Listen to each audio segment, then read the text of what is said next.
Oke, Baik, next. Bapak Lanjut. sudah.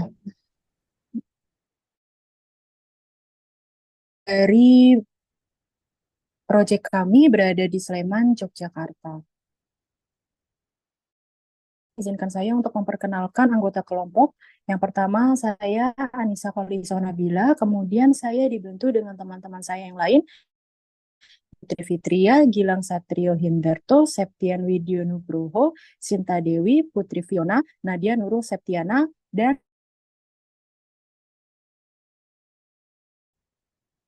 pembagian job desk tim kami dalam menyelesaikan proyek akhir ini sebagai berikut. Tim Project Drawing terdiri dari Putri Fiona, Tania Putri Fitria, dan Nadia Nurul. Kemudian dilanjut dengan Master Budget, ada saya, Bila, dan dibantu dengan teman saya, Sinta Dewi. Kemudian untuk analisa site dikerjakan oleh Gilang Satrio Hindarto, dan dikerjakan dengan Septian Widyo Nugroho bersama dengan Gilbert Nathaniel.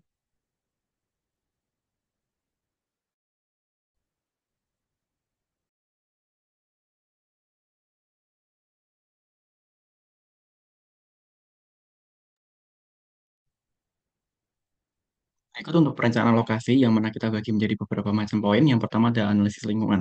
Untuk analisis lingkungan sendiri, yang mana kita melakukan analisis menggunakan pre-design untuk menilai iklim cuaca berupa arah angin, sinar matahari, dan juga curah hujan. Kemudian didapatkan rekomendasi, yaitu mendapatkan rekomendasi seperti architectural response, rasio kaca, bayangan, cahaya, dan penggunaan outdoor area yang nantinya akan dijelaskan di slide berikutnya. Kemudian selanjutnya ada aspek master budget, yang mana di sini kita melakukan sebuah perhitungan pengeluaran, yaitu menghitung biaya pengeluaran dari pengadaan tanah, biaya proyek fisik, biaya bangunan, biaya pelengkapan bangunan, biaya jasa operasional, utilitas, fixed equipment, dan juga biaya administrasi lainnya. Kemudian terdapat pemasukan yang mana kita menghitung pemasukan dari sewa area publik, dan yang ketiga adalah menghitung return of equity atau ROE-nya atau biaya pembalian. Kemudian pada perencanaan lokasi sendiri kita juga telah mempertimbangkan berbagai macam aksesibilitas seperti lokasi harus mudah diakses oleh kendaraan umum maupun kendaraan pribadi. Kemudian terdapat fasilitas infrastruktur pendukung seperti kedekatan dengan fasilitas umum seperti sekolah, seperti Universitas Gadjah Mada, kemudian rumah sakit, dan pasar untuk mendukung fungsi bangunan seperti mall dan juga berbagai macam pasal tradisional lainnya. Kemudian terdapat aspek drawing session, yang mana di sini terdapat desain konsep juga pengembangan desain. Pada desain konsep sendiri, kami telah membuat sketsa awal dan konsep desain menyesuaikan dengan budaya sekitar, dan juga pengembangan desain dengan mengembangkan konsep desain menjadi detail yang lebih rinci menggunakan bantuan software dari Archicad. Kemudian pada drawing session sendiri juga terdapat proses rendering, yang mana pada proses rendering sendiri kita mendapatkan hasil gambar yang lebih realistis dengan memperhatikan detail seperti pencahayaan dan juga tekstur dengan menggunakan 3D visualization pada Archicad, dan yang terakhir adalah presentasi akhir. Oke, bisa di next. Kemudian untuk tools atau alat yang kami gunakan, yang mana untuk mendukung kolaborasi antar tim, kita menggunakan Graphisoft Beam Cloud, kemudian kita menggunakan software utamanya itu Archicad versi 27, kemudian menggunakan software SketchUp untuk melakukan visualisasi, kemudian WhatsApp, Zoom, dan juga Google Sheets sebagai salah satu platform untuk komunikasi antar anggota, serta menggunakan Canva sebagai media visualisasi dari presentasi. Bisa di next. Selanjutnya, hal yang melatar belakangi kenapa kami mengambil Bumi Mataram Culture and Archaeology Hub, yang mana yang pertama adalah dari lokasi topologinya. Yang pertama Yogyakarta. Yogyakarta sendiri sebagai kota pelajar dan pusat budaya Jawa memiliki potensi besar untuk menjadi pusat inovasi dan juga pengembangan ilmu pengetahuan. Namun, hingga saat ini, kota ini belum memiliki fasilitas terpadu yang dapat mengakomodasi kebutuhan masyarakat, khususnya para akademisi, mahasiswa, pelaku kreatif, akan ruang kolaborasi dan riset yang memadai. Kemudian didapatkan solusi dari hasil brainstorming yang telah kami lakukan, yaitu berbentuk desain bangunan center yang kami pertimbangkan dengan memperhatikan berbagai macam aspek, yaitu etika, lingkungan, dan kebudayaan dengan harapan research center ini dapat menjadi tempat yang nyaman bagi masyarakat untuk melakukan berbagai macam aktivitas. Research center ini akan dilengkapi dengan berbagai macam fasilitas pendukung seperti perpustakaan umum, ruang diskusi, dan ruang pameran, co-working space, dan juga fasilitas kesehatan untuk memenuhi kebutuhan masyarakat yang berbagai macam ragamnya.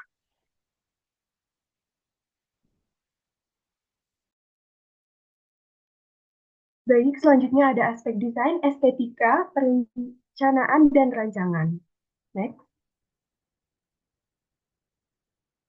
Untuk poin pertama, terdapat kebutuhan ruang seperti yang sudah dijelaskan oleh Septian tadi. Ada beberapa ruangan yang kita sediakan untuk bangunan ini. Di lantai 1 terdapat lobi, toilet, dan retail untuk kegiatan UMKM.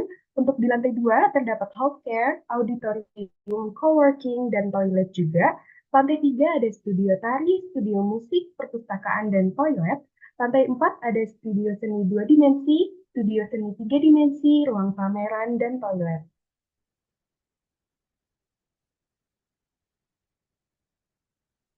Poin selanjutnya ada diagram konseptual. Berikut adalah diagram konseptual untuk lantai 1.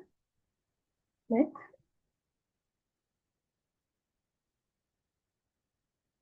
Lalu ini untuk lantai 2-nya.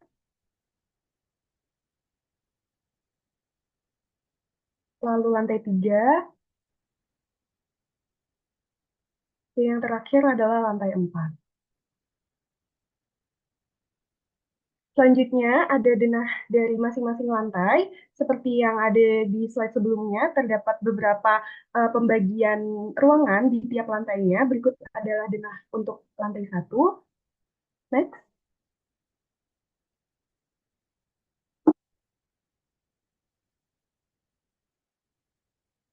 Lalu ada untuk denah lantai 2. Selanjutnya juga ada denah lantai 3. Dan yang terakhir ada untuk denah lantai 4-nya.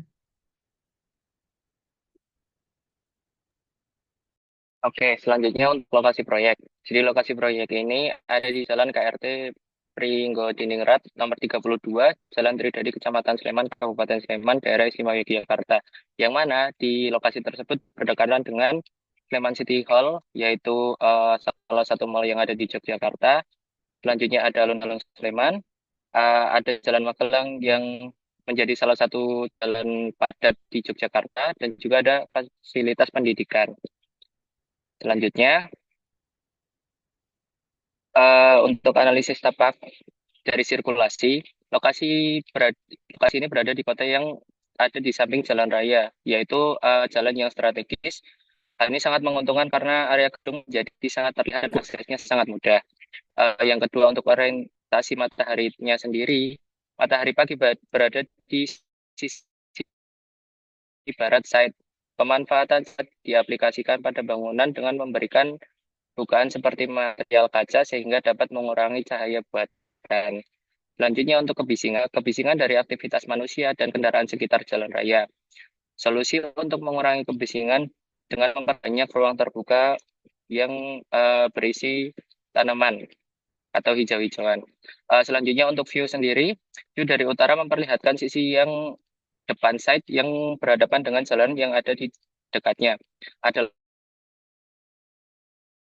lapangan tenis, Tridadi, dan untuk selatan masih area persawahan. Selanjutnya untuk angin dan penghawaan dari dua arah, timur dan barat. Angin yang bertiup dari sekitar lokasi dapat dimanfaatkan untuk sirkulasi dalam bangunan dan dimaksimalkan dengan desain. Selanjutnya, untuk analisis lingkungan menggunakan pre-design SketchUp. Untuk jam operasional yang kami rencanakan adalah setiap hari pukul 8 pagi sampai dengan jam 6 sore. Analisis cuaca dan iklim diperoleh dari website pre-design SketchUp yang memberikan layanan untuk analisis terkait cuaca dan iklim.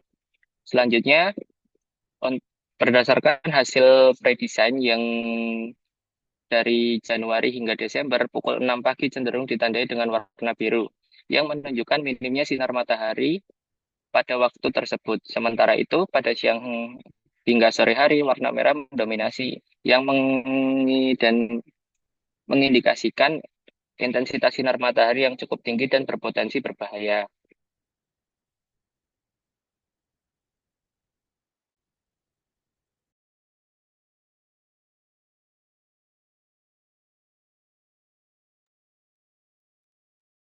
Kemudian akan saya lanjutkan mengenai lingkungan iklim. Rata-rata suhu tahunannya berada pada suhu 26 derajat Celcius dengan suhu terendah 21 derajat Celcius dan 30 derajat Celcius. Untuk hembusan angin berhembus dari arah barat daya dan dominan berasal dari arah selatan dengan kecepatan untuk curah hujan didapati 78 sampai 824 mm per tahun dengan matahari barat dengan durasi rata-rata 11,9 sampai 12,4 jam per hari. Untuk tanggal 21 Desember sampai 20 Maret didapati musim hujan dengan angin relatif tenang, jarang ada angin kencang. 23 derajat Celcius dan rata-rata maksimalnya 29 derajat Celcius dengan curah hujan. Kemudian dilanjutkan pada tanggal 21 Maret sampai 20 Juni. Di sini terjadi sedikit musim hujan dan biasanya berangin. Jarang ada angin kencang juga. Angin berasal dari segala arah. Rata-rata minimalnya 23 derajat Celcius dan rata-rata maksimalnya 30 derajat, curah hujan yang melimpah. Kemudian musim hujan terjadi pada tanggal 21 Juni sampai 20, umumnya berangin, kadang tenang, jarang ada angin kencang. Angin juga berasal dari arah selatan dengan rata-rata minimal 21 derajat maksimal 28 derajat Celcius. Kemudian pada tanggal 21 September sampai 20 Desember terjadi biasanya berangin, kadang tenang, jarang ada angin kencang juga. Anginnya berasal dari arah selatan dengan rata-rata minimal 22 Celcius, rata-rata maksimalnya 29 derajat Celcius dengan curah hujan yang melimpah. Lanjutkan dengan analisis lingkungan, yaitu respon arsitektural. Pertama, dampak iklim terhadap respon arsitektural ini 94% waktu huni menunjukkan bahwa sebagian besar waktu berkondisi nyaman atau hangat dengan angin semilir, menenangkan, dan tidak berangin. Untuk pilihan terbaik dari arsitektural ini berdasarkan respon iklim, yaitu membuat bukaan besar untuk menghubungkan buat area luar yang teduh sebagai alternatif dari ruangan dalam dan memperbesar rasio kaca. Kemudian dilanjutkan dengan analisis lingkungan rasio kaca. Untuk rekomendasi yang diberikan untuk arah fasad timur laut, fokuskan kepada strategi yang mengurangi perolehan panas matahari untuk memaksimalkan jumlah kaca yang digunakan serta menambahkan meningkatkan penggunaan kaca surya karena arah dari bangunan kami adalah timur laut. Kemudian untuk analisis lingkungan bayangan, berdasarkan hasil analisis ini mengalami frekuensi yang tinggi pada jam-jam panas, yaitu merugikan. Sedangkan panas yang menguntungkan dari matahari ini jarang terjadi. Ketika matahari terjadi, manfaatnya yang didapatkan adalah rendah. Oleh karena itu, dari arah fasad timur laut ini menunjukkan bahwa efektivitas strategi berbeda-beda dari setiap ventilasi dan jendela. Maka yang dapat direkomendasikan dari predesain adalah memberikan bayangan yang itu sangat Kemudian ada analisis lingkungan cahaya, yaitu dampak frekuensi matahari terhadap lighting. Yang pertama cerah, frekuensi jam sibuknya 38%. Pada waktu ini kaca atap cukup 5% saja untuk mendapatkan baik, yang memantulkan atau menyebarkan sinar matahari langsung untuk mengontrol silau dan menyebarkan cahaya secara merata. Kemudian siang hari yang lebih hangat. Kemudian dilanjutkan dengan langit yang cerah berawan dengan frekuensi jam sibuknya 52. Pada waktu ini kaca atap cukup 10% saja untuk mendapatkan cahaya yang baik, untuk memantulkan atau menyebarkan sinar matahari langsung untuk tahu dan menyebarkan cahaya secara merata. Sistem yang dapat dioperasikan ini mungkin kurang efektif. Kemudian pada saat berawan, jam sibuknya ini adalah 9%. Dan pada waktu ini, kaca atap cukup 20% saja untuk mendapatkan cahaya yang baik. Elemen-elemen yang menyebarkan cahaya dapat mengurangi cahaya juga, mengharapkan warna sinar hari yang lebih sejuk. Kemudian, lokasi ini tanpa intervensi memiliki kegunaan yang terbatas untuk lama waktu duduk kurang lebih 20 menit. Matahari sebesar 30% jam dengan air movementnya 56% jam. Rekomendasi kombinasikan bayangan dengan pergerakan udara yang kurang lebih sebesar 32% jam.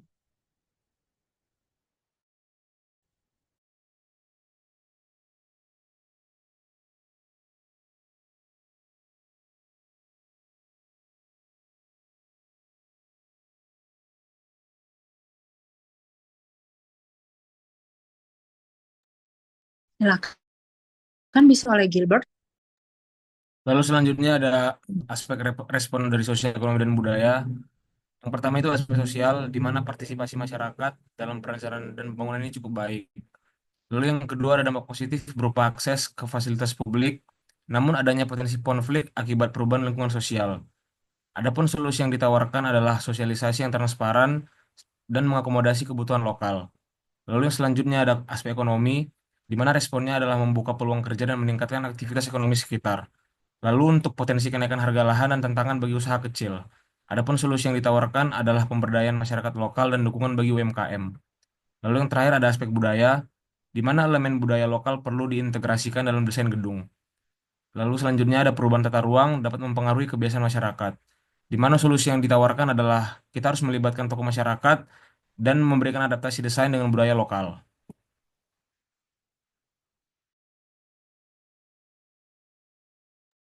Baik, selanjutnya ada master budget, yaitu kita di pengeluaran. Pengeluaran yang pertama ada pengadaan tanah dengan lahan siap bangun, yaitu seluas 2.814,5 meter persegi, dengan harga tanah yang kita ambil itu 4 juta dari harga jual di Kota Yogyakarta. Untuk yang kedua adalah pembelian tanah di atas 10 meter persegi itu dikenai pajak dan notaris itu sekitar 10% dari harga tanah. Untuk yang ketiga ada biaya atas perolehan hak tanah dan bangunan itu sekitar 5%.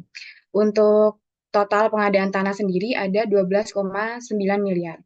Yang kedua ada biaya proyek fisik. Yang pertama ada pembersihan lahan, jalur lingkungan, dan saluran drainase dengan total 15,3 miliar rupiah.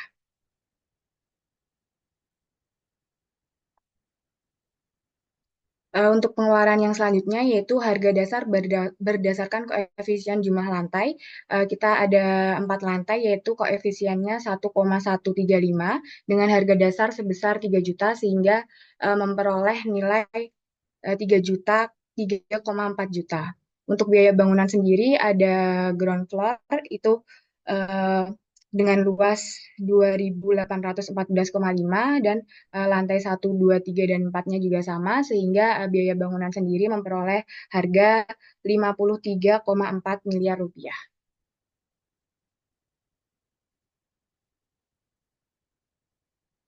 Oke, untuk selanjutnya ada biaya perlengkapan bangunan. Perlengkapan standarnya sendiri seperti tata udara, tata suara, sampai eksterior itu memperoleh pengeluaran sebesar 46,5 miliar rupiah. Dan untuk perangkat bangunan itu seperti biaya sambungan PLN, genset, biaya AC, biaya air, itu memperoleh total harga 670 juta rupiah. Untuk pengeluaran selanjutnya, ada biaya jasa profesional, itu kita menggunakan arsitek dan pengawas dengan persentase pembayaran yaitu 7% dari biaya bangunan dan kontraktor yaitu 10% dari biaya bangunan dengan total yaitu 9,9 miliar rupiah dan ada utilitas yaitu 20% dari anggaran bangunan dengan total 10,6 miliar rupiah. Pengeluaran yang ketiga ada CCTV, petunjuk, itu kita mengambil 5% dari anggaran bangunan dengan sebesar 2,6 miliar rupiah dan biaya administrasinya kepada pemerintah itu 2% dari anggaran bangunan dengan total 1,1 miliar rupiah.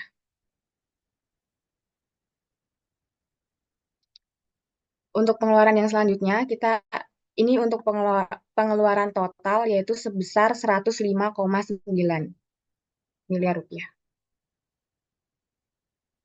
Untuk pemasukan, kita ada pemasukan sewa dari coworking space, retail, dan sampai ruang pameran itu dengan luas yang sudah kita hitung per areanya dengan harga sewa per meternya itu setiap tahun yaitu 4 juta dan untuk sewa area publik sendiri kita mendapatkan 15,9 miliar rupiah.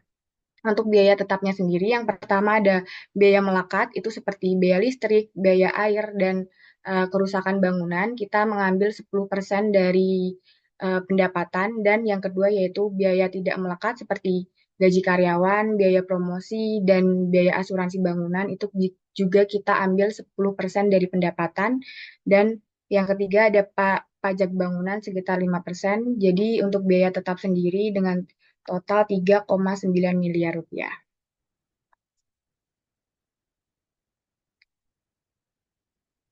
Untuk biaya total sendiri, kita menggabungkan dari pendapatan kotor dan biaya tetap itu sebesar 19,8 miliar rupiah. Untuk pajak ini sendiri kita memperoleh 11,3 miliar rupiah. Untuk selanjutnya ada return of equity atau ROI itu biaya bangunan total dibagi dengan pendapatan bersih. Kita dengan di jumlah yaitu 8,9. Jadi untuk pengambilan investasi atau balik modal yang kita dapatkan dari bangunan Mataram Culture and Ecology Hub ini selama kurang lebih 8 sampai 9 tahun.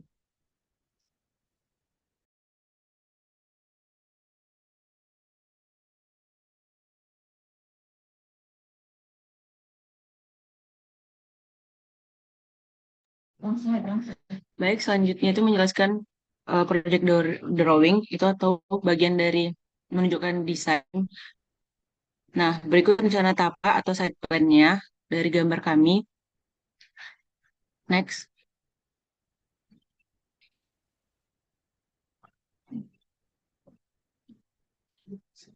Nah, yang berikutnya ini merupakan gambar dari dua dimensi, denah lantai 1, denah lantai 2, denah lantai 3, dan denah lantai 4.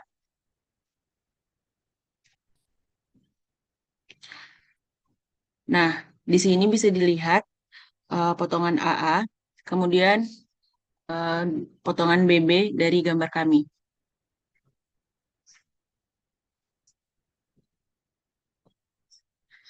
Nah, berikut hasil dari tampak bangunan kami bisa dilihat di tampak depannya. Ada jelas juga elevasinya, kemudian ada tampak samping kanan, tampak belakang, dan kemudian ada tampak samping kiri.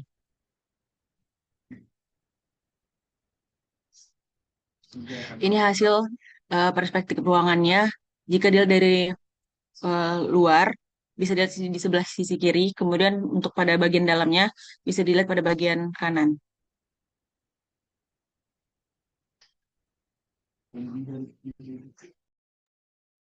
Baik, selanjutnya akan membahas aspek BIM atau lingkungannya. Nah, pada proyek akhir kami ini mengedepankan dari penggunaan material eco-friendly, di mana beton merupakan bahan material utama dari bangunan. Nah, bahan penyusun beton itu sendiri adalah semen. Semen ini dalam proses produksinya melepaskan banyak karbon dioksida ke atmosfer. Namun, penggunaan semen dalam beton dapat kita gantikan dengan material fly ash, yang mana material fly ash ini berdasarkan peraturan pemerintah nomor 22 tahun 2021 bukan merupakan lagi limbah B3 berbahaya. Nah, selain itu, material penyusun beton ada agregat yang bersumber dari alam. Penggunaan agregat alam ini dapat kita gantikan juga dengan limbah, seperti limbah plastik. Kemudian, pengaplikasian fotokatalis dalam cat maupun bagian pada bangunan lainnya juga dapat mengurangi polutan udara maupun air. Sebagaimana terdapat pada laporan dari Dinas PUPR, yaitu bidang bina marga, bahwa misalnya penerapan fotokatalis pada paving blok mampu mengurangi polutan udara SOX dan NOx. Nah, kemudian pengaplikasian fotokatalis ini dalam perawatannya juga mudah karena memiliki sifat self-cleaning coating atau mampu membersihkan dirinya sendiri menggunakan air hujan. Kemudian pengguna bah juga dapat kita aplikasikan. Nah, salah satu bahannya adalah cam rubber. Next.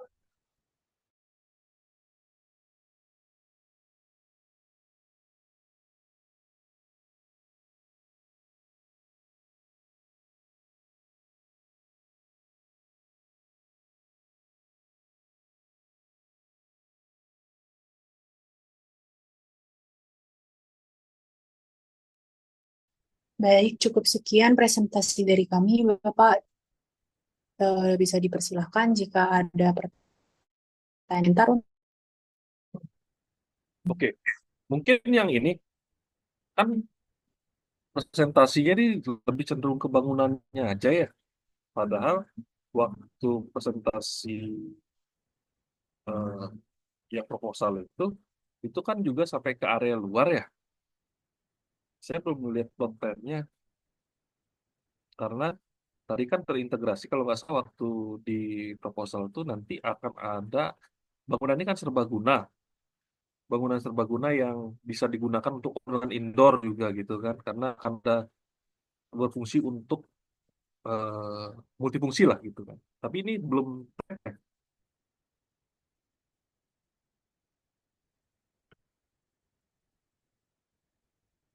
Halo.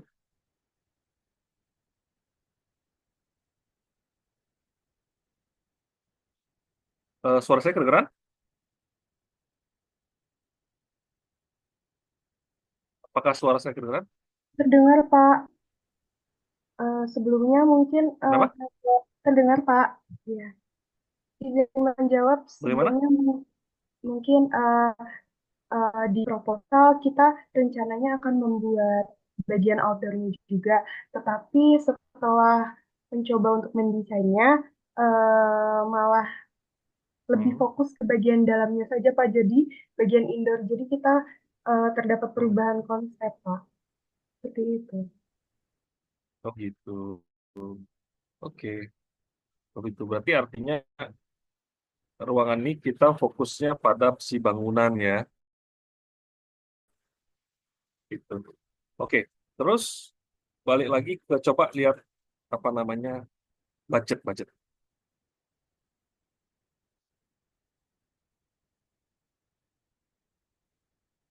Master budget. 53 M tuh tadi dari mana?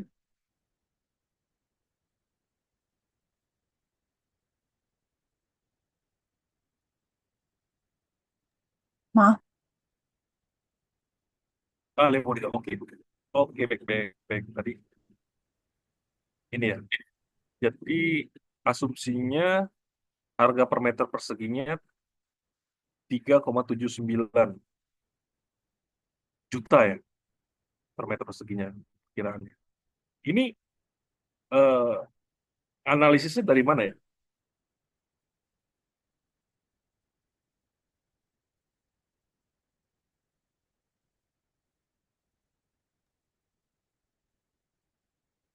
Halo? Halo? Suara saya kedengeran?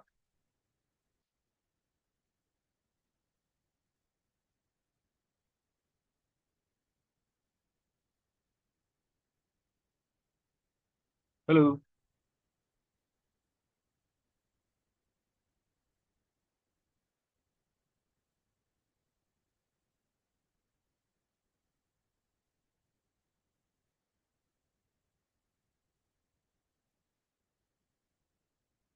Halo?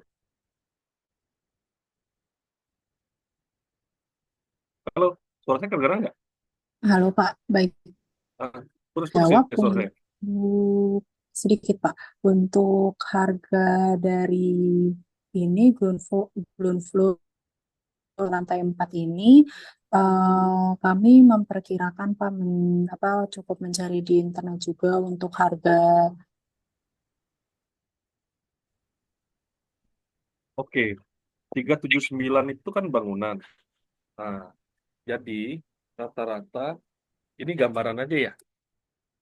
Rumah menengah, rumah menengah aja itu di 5 juta, Pak, per meter persegi harganya, pasarannya.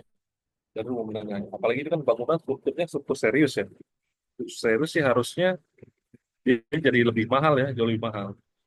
Dan satu lagi, untuk harga ini kan belum dihitung dengan interior dan furniture ya, betul nggak? Iya, Bapak, belum. Baru Nah iya, kasaran bangunan. betul. Jadi mungkin bisa ditambahkan apa namanya interior dan furniture itu seperti apa. berapa kira-kira biasanya kita lihat unit sekitar 30% dari harga bangunan. Karena itu kan efek dengan nantinya dengan total cost kan.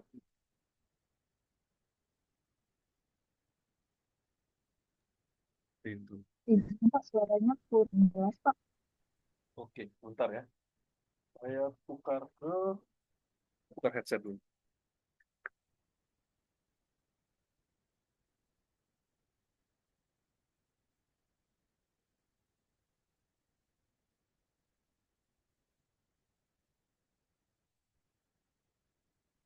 Sudah terdengar? Halo? Sudah, Pak. Sudah, Oke, Pak. oke. Mungkin ditambahin yang arsitektural dengan furniture-nya. Itu 30% dari harga bangunan. Jadi kelihatan perhitungannya untuk ROE-nya itu jadi lebih mendekati. Nah, terus ini harga dasarnya apa ya?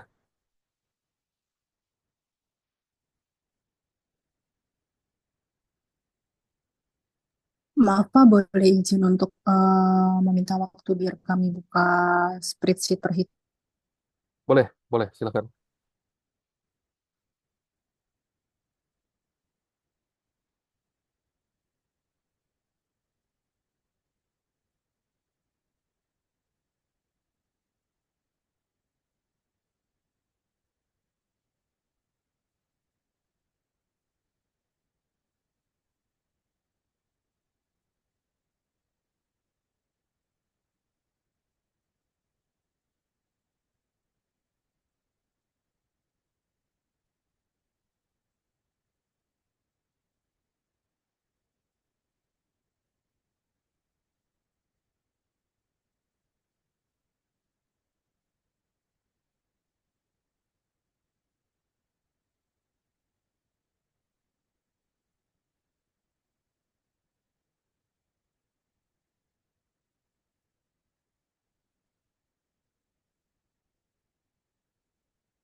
Hmm.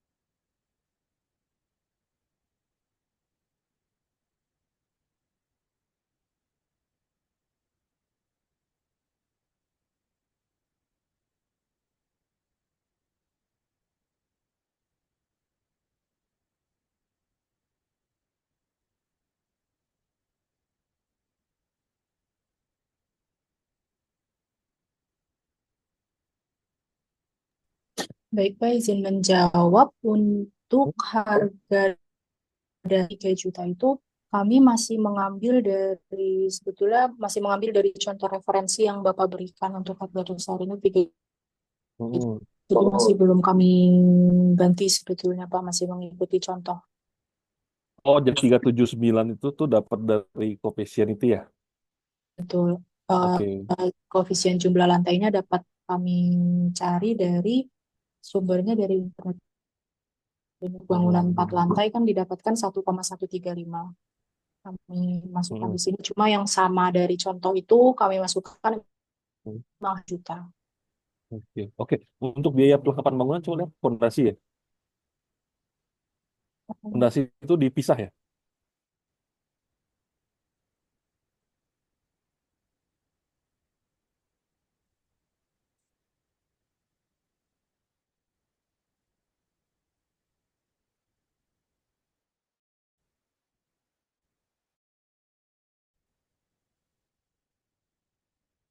Tadi kalau nggak salah fondasi berapa persen dari oh fondasi dalam udah dipecah-pecah ya.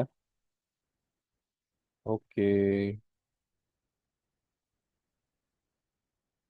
Oke, oke, oke, clear, clear. Cuma untuk yang jalan lingkungan, coba boleh lihat harga jual lingkungan.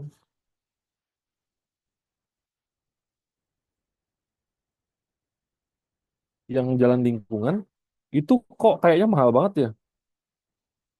5.477 per meter persegi.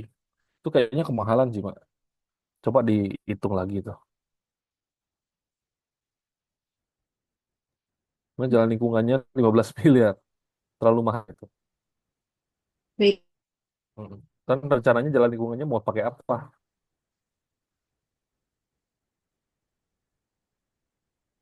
Beton kah? Aspal? rencananya kami menggunakan aspal, Pak. Oh, kalau aspal murah, Pak. Nggak nyampe 5 juta. Baik, Coba Pak. dicari referensinya di internet. Aspal tuh berapa sih biayanya per meter persegi? Biasanya sih kalau aspal tuh dia per meter per kilometer ya harganya biasanya. Oh, ya, baik, Pak. Per kilometer berapa? Dengan lebar 4 meter atau 5 meter. Biasanya sih seperti itu. Baik, Pak. Hmm. Terima kasih, Pak. Hmm. Berarti kalau nanti mungkin kalau untuk di laporannya itu ukuran-ukurannya nanti dilengkapi ya untuk ukuran di plotting plot plan setiap lantai itu dilengkapi supaya jelas kira-kira ukurannya seperti apa. Secara umum sih desainnya menarik, dia sirkular ya,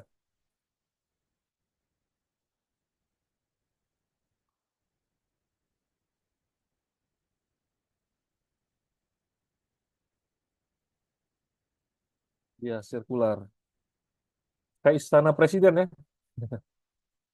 di KR.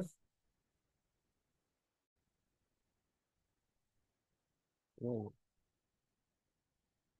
Berarti itu dia kalian untuk sisi luarnya tuh pakai apa? Pakai mulion, glass curtain ya? Betul Pak, pakai curtain wall Pak itu untuk yang depan itu menggunakan curtain wall. Curtain wall glass, Jadi oke. full kaca sama bagian yang arsitekturalnya itu fasadnya menggunakan kayu gitu, curtain wallnya. Oh, itu yang pola batiknya itu kayu. Iya Pak, kayu. Hmm. Apakah kalau kayu itu nggak lebih nggak tahan lama ya? Apa alasannya kira-kira kenapa kayu? Mungkin karena yang pertama itu ketersediaan bahan dasar kayu di Yogyakarta itu mungkin cukup banyak, Pak. Dan kayak kami mencoba untuk mempertahankan aspek dari kebudayaan di sana sehingga kita menggunakan sentuhan-sentuhan kayu untuk bagian fasadnya sendiri. Tapi mungkin untuk ketahanannya mungkin bisa lebih tahan ketika kita menggunakan alternatif bahan lainnya. Cuman kita untuk mendesainnya itu menggunakan kayu terlebih dahulu seperti itu, Pak. Oh gitu. Nah, sebenarnya kalau untuk luar itu pernah dengar Conwood nggak? Masukan aja sih, nih saling sharing. Jadi ada material dia based on GRC, fiber semen. Dia tuh looks-nya kayak kayu, tetapi jauh tahan lama, anti rayap, anti kebakaran, anti air juga. Itu mungkin lebih cocok untuk pasar luar, kalau menurut saya ya. Nah, untuk kayunya ini kayaknya lebih baik, lebih bagus kalau di bagian interior gitu. Dia akan lebih awet gitu. Kita juga harus memperhatikan durabilitas ya, durabilitas. Jadi memposisikan material itu tuh sesuai dengan ketahanannya dia juga gitu. Seperti itu. Tapi kalau nggak masalah sih sebenarnya, kalaupun mau memang pinginnya pakai kayu, mungkin kayunya spesifik atau apa kayu jati. Iya Pak, untuk rencananya kami menggunakan kayu jati, kemudian diberikan laminasi sehingga bisa lebih awet untuk kedepannya. Seperti itu. Oke. Mm-mm.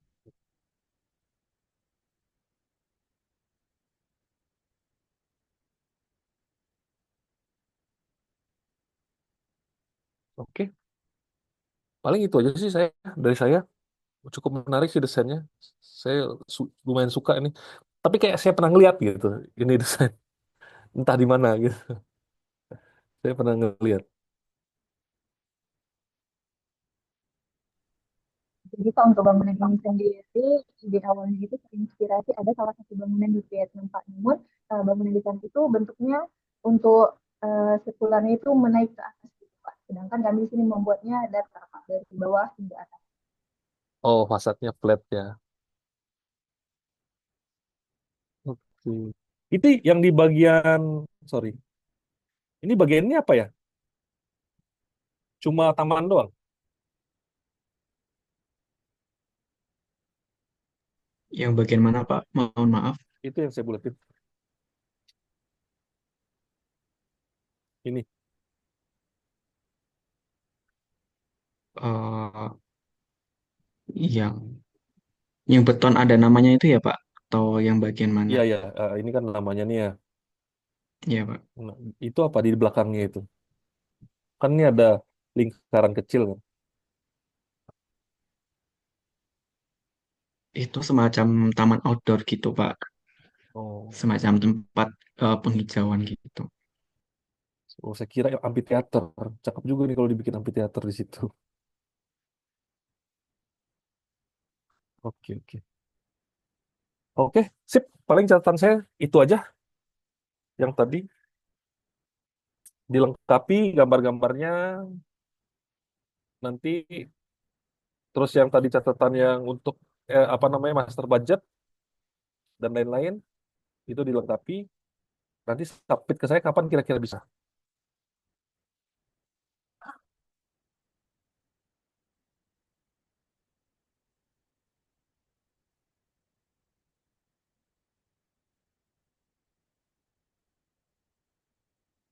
Halo?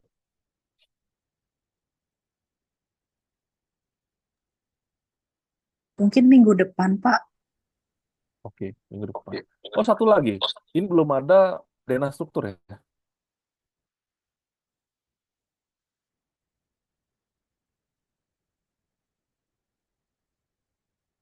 Dana strukturnya belum ada ya. Di dana sketsa struktur lah, bukan dana struktur. Dana sketsa strukturnya belum ada ya. Belum, Pak. Belum. Nah, tapi ini kalau di tiga dimensinya udah di render tuh ada bim-bim segala itu, sebenarnya tinggal di SketchUp-nya lepas aja itu nyepatnya. Itu kan bisa nanti di capture dari atas kan. Baik, Pak. Hmm. Oke, baik seperti itu. Ada pertanyaan?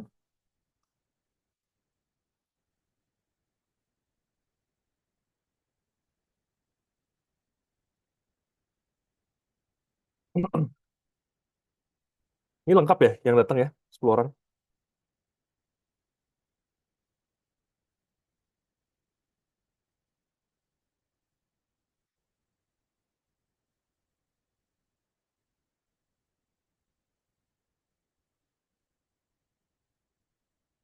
Oke, kalau sudah boleh di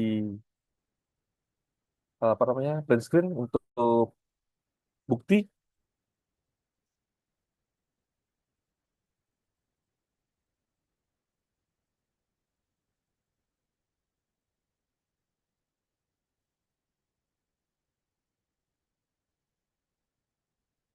Sudah?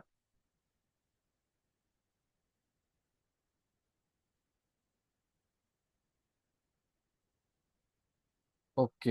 Nah, untuk recordnya nanti minta tolong dilaporkan ke Pak Rizky ya hasil recordingnya. Baik, Pak. Mm-mm. Oke, terima kasih. Paling itu aja dari saya. Nanti ditunggu hasil perbaikannya. Untuk nilai di ini kapan ya? Tadi teman-teman dari Medan itu dia minta 25. Kalau ini kapan Kalau maksimal? kami Pak, Kenapa?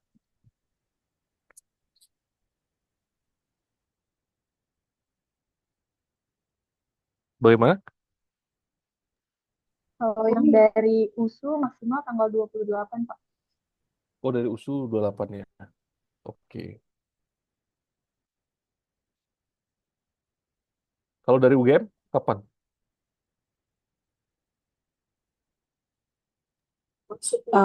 Ini Pak, kalau dari UGM sendiri juga sama Pak. Sekitar tanggal 25. 25. Iya Oke, Pak. kalau gitu, kalau bisa ini barang sebelum tanggal di 24 maksimal udah masuk ya ininya. Perbaikan kan minor aja nih Baik Pak. perbaikannya. Hmm. Oke, baik. Terima kasih teman-teman sudah presentasi. Kalau sudah selesai, bisa di stop recordnya.